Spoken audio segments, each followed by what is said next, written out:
नवनाथ थापा जी, हमारे स्वाभिमान की अध्यक्षा हैं, और उनके साथ आए हुए यहाँ पर रंजन सिंह जी, कविता जी और दर्श भाई, और हमारे साथ हमारे सेंटर से प्रभारी डागर साहब, गोपीचंद जी, मसूरी विधानसभा के अन्य क्षेत्रों से आए हुए यहाँ पर कर्मठ कार्यकर्ता श्री प्रिया सिंह नेगी जी, सेमवाल जी, बजाज साहब, विपिन नेगी जी और सुबेदार साहब का भी बहुत बहुत धन्यवाद करता हूँ कि आप काफ़ी टाइम से यहाँ पर हैं। और विशेष तौर पर आज मैं जो धन्यवाद मैं करता हूँ शंभू शाही जी, शमशेर सिंह शाही जी का, कि उन्होंने अपना ये भवन यहाँ पर आम आदमी पार्टी के लिए किया। आम आदमी पार्टी उत्तराखंड के बदलाव के लिए क्रांति है और उस क्रांति को पनाह आज शमशेर सिंह शाही जी ने दी है, इसके लिए उनका विशेष धन्यवाद करता हूँ। हम सभी जानते हैं कि उत्तराखंड एक बहुत छोटा सा राज्य है और हम सब आम आदमी हैं, क्षेत्र से हटकर, जाति से हटकर अगर हम देखें तो सब आम आदमी हैं, लेकिन फिर भी अगर एक घर में 4 भाई हों और उसमें से एक की थोड़ा सा इज्जत कम कर दी जाए तो उसके लिए मुश्किल होती है। अगर वो सम्मान नहीं पा रहा है तो हमें सब भाइयों का ये फर्ज बनता है कि उस भाई को भी उस लेवल पर लाया जाए जिसके वो हकदार हैं। तो मैं समझता हूँ गोरखा समाज की कोई भी लड़ाई यहाँ पर, चाहे वो गोरखा कल्याण परिषद की अच्छी तरह से गठन की हो या अन्य समस्याएं हों और या क्षेत्रीय समस्याएं जो भी हो, आम आदमी पार्टी को पूरी तरह से विचार करेगी और ईमानदारी से विचार करेगी। और बाकी समस्याएं वही समस्याएं, जैसे हमारे दीदी ने कहा कि स्कूल की समस्या सभी की समस्या है, हॉस्पिटल की समस्या सभी की है, पानी की समस्या, बिजली की समस्या। आप देखने की हमारे यहाँ से नदियाँ बहती हैं, माँ गंगा का उद्गम यहाँ से होता है, माँ यमुना यहाँ से बहती है, माँ शारदा यहाँ से बहती है। तो जितनी भी बड़ी नदियाँ हैं वो नदियाँ यहाँ से उद्गम होती है, लेकिन पानी हमारे लिए आज है नहीं। आज उसमें से हम 1 गैलन पानी नहीं निकाल सकते क्योंकि हमारा पानी 4-5 राज्यों को एक बोर्ड के जरिए गिरवी कर दिया गया और उसमें हमारे ही लोगों का हाथ रहा। हमारे ही लोगों ने उन संशोधनों को, उन अमेंडमेंट्स को हमारे खिलाफ साइन किया। इसलिए आम आदमी पार्टी उन तमाम संशोधनों को, जो संशोधन उत्तराखंड राज्य बनने से पहले किए गए हैं और उसके बाद भी जो हुए हैं और जो उत्तराखंड की जनता के हित में नहीं है, उन सभी संशोधनों का बहिष्कार करती है आम आदमी पार्टी और आम आदमी पार्टी उनका खुले रूप से विरोध करेगी। मैं अपनी पार्टी की तरफ से, सभी कार्यकर्ताओं की तरफ से, सभी साथी जो यहाँ पर अभी उपस्थित हैं उनको ये आश्वासन दिलाना चाहूँगा, भरोसा दिलाना चाहूँगा कि आम आदमी पार्टी इन सभी पार्टियों से भिन्न है। आम आदमी पार्टी जो कहती है वो करती है। उसका एक मॉडल हम सबने दिल्ली में देखा है जो अरविंद केजरीवाल जी ने स्थापित किया और आज उसी विश्वसनीयता के साथ आम आदमी पार्टी पूरे देश में फैल रही है। बहुत कम समय में आम आदमी पार्टी कई राज्यों में चुनाव लड़ चुकी है और अब अरविंद केजरीवाल जी और हमारे सारी जो टीम है, सब लोगों ने फोकस किया उत्तराखंड 2022 आम आदमी पार्टी की सरकार यहाँ पर बने और अरविंद जी ने बहुत साफ कहा है कि 2022 में आम आदमी पार्टी उत्तराखंड के सभी 70 सीटों पर चुनाव लड़ेगी और उत्तराखंड का ही आम आदमी चुनाव लड़ेगा। उत्तराखंड का ही आम आदमी तय करेगा कि उत्तराखंड का विकास कैसे होगा। आपको याद होगा कि उत्तराखंड राज्य में जब भी कभी शहादत की बात आती है, चाहे वो देश के लिए शहादत की बात हो, चाहे उत्तराखंड राज्य के लिए शहादत की बात हो, हमेशा ही गोरखा समाज से लोगों ने अपना सर्वोच्च बलिदान दिया है। अभी उन शहीदों का हमने नाम भी लिया था और हम पूरी श्रद्धा के साथ उन्हें श्रद्धांजलि देते हैं, नमन करते हैं कि उनकी बदौलत आज उत्तराखंड का नाम भारत के मानचित्र में चमकता है और उस कौम के बलबूते पर ही आज हम गर्व करते हैं कि हमारे पास एक बहुत अच्छी फौज है और उत्तराखंड एक सैन्य धाम है। तो जब उत्तराखंड राज्य की मांग हुई थी, उससे पहले आप देखते थे हम उत्तर प्रदेश का हिस्सा होते थे और उत्तर प्रदेश लखनऊ से हमारा बजट बनता था और जब वो बजट वहाँ से चलता था तो जब चलते चलते आता था हरिद्वार तक खत्म हो जाता था, तो उसके बाद वो उधर की तरफ जाएगा और धमसिंह नगर पर ही खत्म हो जाता था। तो इन पहाड़ी क्षेत्रों का विकास पूरी तरह रुक गया था। तो इन पहाड़ी क्षेत्रों से आवाज़ आई कि हमें अपना राज्य चाहिए, हम अपना विकास अपने आप करेंगे। तो उस वक्त नारा भी था, यहाँ की जनता कहती थी कोदू झुमरा खाएंगे, उत्तराखंड बनाएंगे। कोदू मडुआ होता है, आप जानते हैं सर, हमारे पहाड़ों में एक अनाज है और झुमरा भी एक अनाज है, मतलब मोटा अनाज है कि अगर जनता ने कहा कि हम दुख में रह लेंगे, हर दुख को सहने को तैयार है, लेकिन हमें हमारा राज्य चाहिए।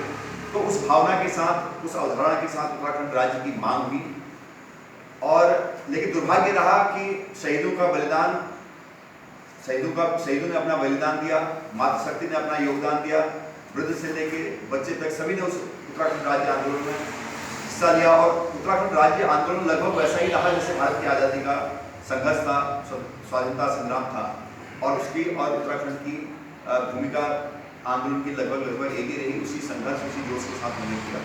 तो मैं बहुत ज़्यादा नहीं बोलूँगा, लेकिन मेरा कहने का मतलब था कि जिस अवधारणा से हमने उत्तराखंड राज्य की मांग की थी, उत्तराखंड राज्य बना था, उस अवधारणा को लेकर हमारे जो अपने लोग थे, हमारे जो अपने नेता थे, उतने संजीदा नहीं रहे, और नतीजा पिछले 20 साल में उत्तराखंड का लगातार दोहन किया गया। और मैं समझता हूँ कि उत्तराखंड को पिछले 20 साल में जितने हमारे लोगों ने लूटा, उतना उत्तर प्रदेश के समय में भी शायद नहीं लूटा गया होगा, और लगातार लूटता जा रहा है। आज आप देख रहे हैं त्रिवेंद्र सिंह रावत जी सबसे ज़्यादा कर्ज निकाल रहे हैं मुख्यमंत्री बन के, 18,000 करोड़ का इन्होंने कर्ज निकाल लिया है अभी तक, और अब तक के मुख्यमंत्री में सबसे ज़्यादा कर्ज निकालने वाले हैं। 50 डिपार्टमेंट अपने पास रखे हुए हैं।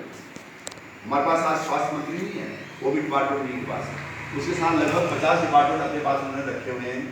आज कोरोना काल है, स्वास्थ्य का बुरा हाल है, 1/4 मंत्रिमंडल लगभग 3.5 साल सरकार को हो गए। आप मैं उनकी थोड़ा सा क्षमता का यहाँ बता रहा हूँ, ऐसे तो आप सब पढ़े लिखे लोग हैं, अखबारों में भी आता ही है, लेकिन थोड़ा सा मैं ये बताना चाह रहा हूँ कि उनकी क्षमता, उनकी कार्यकुशलता सरकार की कैसी है, उससे आइडिया लगा सकते कि भारतीय जनता पार्टी की सरकार उत्तराखंड में क्या कर रही है। 1/4 मंत्रिमंडल खाली है। वित्त मंत्री जी को गुजरे हुए 1.25 साल से ज़्यादा हो गए। प्रकाश पंत जी पिथौरागढ़ से आते थे, बहुत अच्छे व्यक्ति थे, लेकिन आज तक एक वित्त मंत्री नहीं खोज पाए हैं। कोरोना काल का इतना बड़ा संकट था, सुबह कुछ कहते थे, शाम को कुछ कहते हैं, कब पलट जाए बयान से कोई पता नहीं है। अभी आपने देखा होगा हरीश रावत जी के कार्यकाल में होटल मालिकों के साथ मिलकर जो एनजीटी का आदेश आया था 2016 में, उत्तराखंड में एक एनजीटी का आदेश आया था, सभी जगह आया था कि गंगा के किनारे पर 30 मीटर दाएं और 30 मीटर बाएं खाली होनी चाहिए, सौंदर्यीकरण होना चाहिए। गंगा के पॉल्यूशन को कम करने के लिए एनजीटी ने, जो एक संवैधानिक संस्था है, उसने कुछ कदम उठाए थे।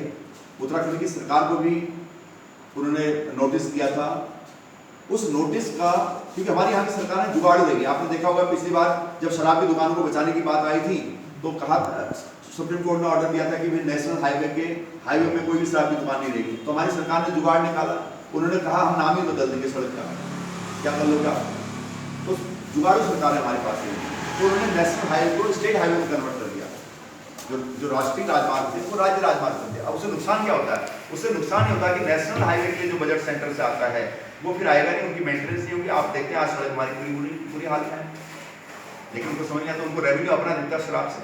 जहाँ से रेवेन्यू आना है, हाइड्रो पावर सेक्टर है, दूसरे सेक्टर है, आयुष सेक्टर है, और ऑर्गेनिक सेक्टर है, उसको नहीं देख रहे हैं। टूरिज्म सेक्टर है, उसको देख नहीं पा रहे हैं, वो वहाँ तक देखने की उनकी क्षमता नहीं है। वो केवल एक को देखें, शराब सस्ती, एकदम समझ में आता है उनको कि शराब से तुरंत आएगा, आज 10 रुपये बढ़ा दो, कल 20 रुपये बढ़ा दो, अब बेचारे पीने वाले पीते ही। तो कहने का मतलब ये है कि ये जुगाड़ू सरकारें जो है, वैसे ही हरीश रावत जी की सरकार ने एनजीटी के आदेश को गुमराह करने के लिए माँ गंगा का नाम ही बदल दिया। ये दिखा कि स्केप चैनल है, एक नहर है, जब पानी एक्स्ट्रा हो जाता है नदी में तो उसको निकालने के लिए एक रास्ता बनाया था, उसको एस्केप चैनल या एक नहर बोलते हैं, उसको एक नाला भी कहा जा सकता है। तो माँ गंगा जो सदियों से हर की पैड़ी में बह रही है, अनादिकाल से बह रही है, जो भगवान श्री राम के पूर्वज भगीरथ जी ने अपने पूर्वजों के उद्धार के लिए जो गंगा जी को यहाँ पर लाए थे, इन्होंने उसका नाम ही बदल दिया, उसको गंगा माँ ही नहीं मानते। अब लेकिन भारतीय जनता पार्टी निर्मल गंगा, नमामि गंगे सब नारे दे रही है, लेकिन जब आप गंगा को माँ गंगा मान नहीं रहे, फिर किसके लिए आप कर रहे हैं? तो आपका दोहरा चरित्र है यहाँ पर। जिस मुद्दे को लेकर भारतीय जनता पार्टी पिछले चुनाव में गई थी और उत्तराखंड में सारे वोट बटोरे थे, आज वो मुद्दा 3.5 साल बाद वो ऐसे रखा है। उन्होंने कहा था हम 24 घंटे के अंदर माँ गंगा को पुनर्स्थापित करेंगे, उसके अस्तित्व में लाएंगे।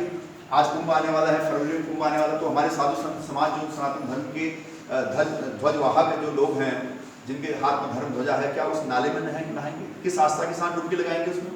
तो ये भी हमारी सरकार आज देख नहीं रही। तो एक बहुत बड़ा मुद्दा ये हमारी आस्था, भावनाओं और मान्यताओं के साथ खिलवाड़ है सभी लोगों के। तो ये भी एक बड़ा मुद्दा है, आस्था का मुद्दा है। उसके साथ साथ बहुत सारे मुद्दे हैं, और अगर ये सारे यहाँ पर कहें तो बहुत लंबा टाइम हो जाएगा। आप लोगों ने काफ़ी समय यहाँ पर दिया है। मैं केवल मसूरी विधानसभा को ध्यान में रखते हुए ये आपको आश्वासन दिलाना चाहूँगा कि आम आदमी पार्टी, मसूरी विधानसभा एक बहुत महत्वपूर्ण विधानसभा रही है, चाहे उत्तराखंड राज्य आंदोलन में भी रही है, तो सादत सबसे ज़्यादा मसूरी विधानसभा से आई है। और क्रांतिकारी हमारे सभी गोरखा समाज और भी अन्य समाज जो रहे, उन्होंने बहुत ज़्यादा सहयोग उसमें दिया और नतीजा रहा कि हमने उत्तराखंड राज्य प्राप्त किया। तो बहुत सारी समस्या आज भी मुश्किल में है।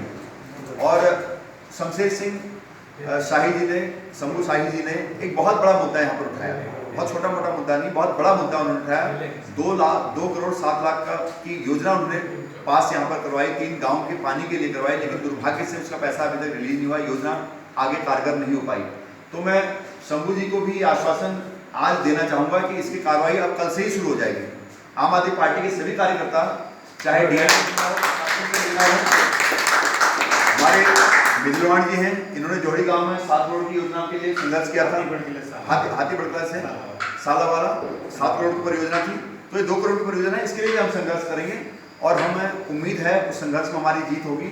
अभी स्टीफन कोर्ट में 84 लोग बेघर करते थे, उसका भी हमने मुद्दा उठाया है और हम लगातार पालिका से और शासन से उसका संघर्ष कर रहे हैं। दीदी हमारे यहाँ पर हैं, इनकी सत्य छाया में गुरुंग साहब हैं, शाही जी हैं, इंदू जी, जो भी हमारे लोग हैं, आप सबकी सत्य छाया में हम आगे बढ़ेंगे।